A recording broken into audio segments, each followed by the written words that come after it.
Alors, bonjour et bienvenue sur ma chaîne Éducation.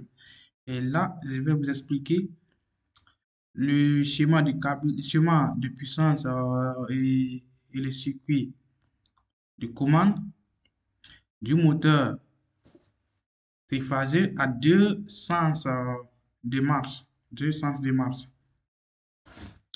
À gauche, vous avez le schéma de puissance et à droite, vous avez le schéma de commande. C'est-à-dire, c'est la partie droite qui commande la partie gauche.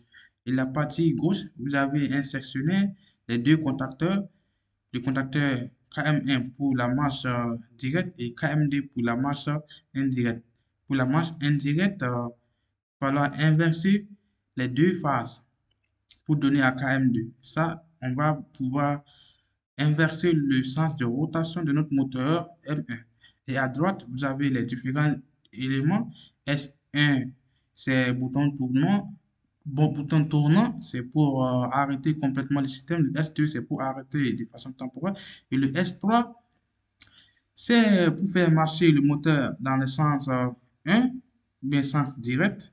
Et le S4, c'est pour faire marcher le moteur dans le sens indirect.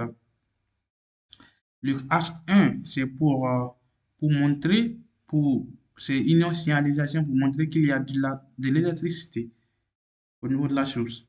Et là, le H3, c'est pour montrer que KM1 est en marche. Et H4, c'est le voyant. H4, c'est le voyant qui montre qu'il y a une surcharge. Là, pour concrétiser tout cela, nous allons passer à la simulation pour voir.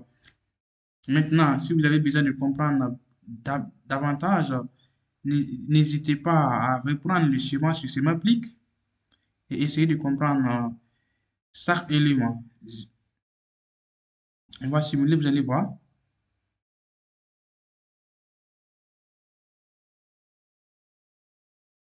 Là, je ferme le sectionnaire et j'appuie sur S3. KM1 est en marche.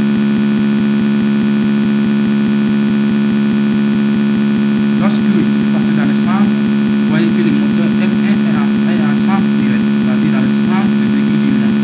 Lorsque je vais l'arrêter avec S2, c'est le bouton pour ça SD qui permet d'arrêter le moteur. Et j'appuie sur S4. Vous voyez que le moteur a changé de sens de rotation. Vous voyez la flèche? Bon, c'est pas trop visible, mais vous voyez un peu. Il a changé de sens de rotation. Et c'est S3 qui s'est allumé pour indiquer que le moteur est en sens inverse. Et je vais arrêter avec S2. J'ai arrêté. Je vais recommencer, vous allez voir. J'appuie sur S3. Le moteur H2 marche. Le moteur KM1 est le moteur M1 est en marche, c'est-à-dire KM1 s'est fermé et le moteur est en marche sans direct. Le H2 s'est allumé pour montrer que le moteur est dans le sens direct. Je vais l'arrêter et appuyer sur S4.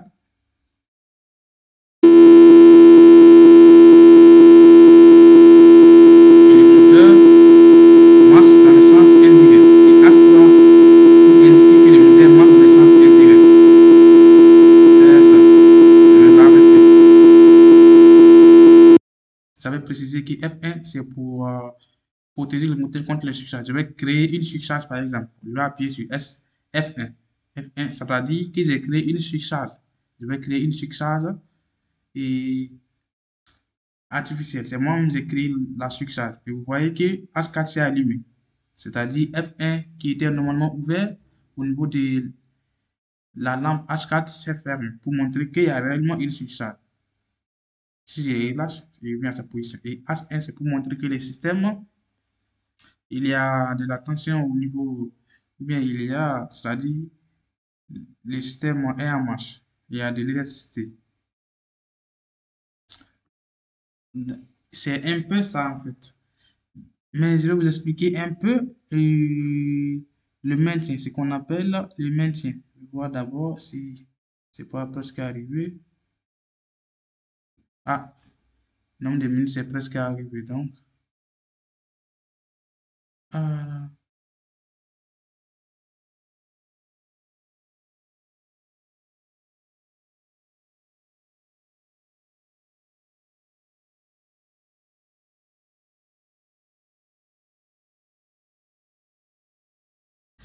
Je vous explique un peu.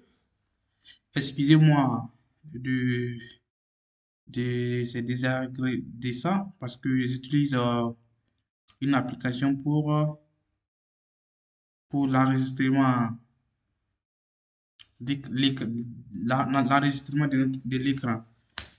Et l'application demande souvent des souscriptions pour pouvoir continuer après un certain temps. Et moi, je ne pouvais pas faire ça. Donc, c'est pour ça que je me précipite pour regarder, voir est-ce que le nombre de minutes n'est pas encore atteint. Là, je vous explique vite fait. Et le maintien. Lorsqu'on appuie sur S3, le moteur KM, c'est-à-dire la bobine KM1 s'excite. Lorsqu'elle s'excite, lorsqu'elle s'excite, tout contact, c'est-à-dire le contact qui était normalement ouvert, doit se fermer. Lorsqu'elle s'excite, elle ferme le contact qui était normalement ouvert. Et le contact qui était normalement fermé, il l'ouvre. C'est l'effet contraire. En fait, c'est-à-dire, c'est la conception mécanique même du contacteur comme ça. C'est-à-dire, lorsqu'elle s'excite, son contacteur qui était ouvert doit se fermer instantanément. Et le contacteur qui était ouvert et le contact qui était ouvert doit s'ouvrir instantanément. Le principe de maintien ici, c'est quoi? Puisque S3, c'est un bouton pour soi. Lorsqu'on appuie sur S3, le contacteur KM1 s'excite. Lorsque le contacteur KM1 s'excite, il va fermer le contact KM1 qui va permettre le passage du courant au niveau de KM1 pour que KM1 continue de s'exciter. Parce que S3, c'est un bouton pour ça. On appuie et lorsqu'on relâche, il revient à sa position initiale. Comment faire pour que l'électricité continue de passer au niveau de KM1? C'est là qu'on a mis le contacteur KM1 qui va se fermer et se maintenir et permettre à ce que le courant puisse passer au niveau de KM1. C'est ça qu'on appelle le maintien. Vous voyez? Lorsque j'appuie sur S3, parce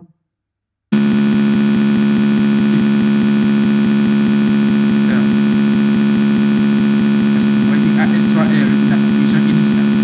Il fallait mettre KM1 qui va maintenir.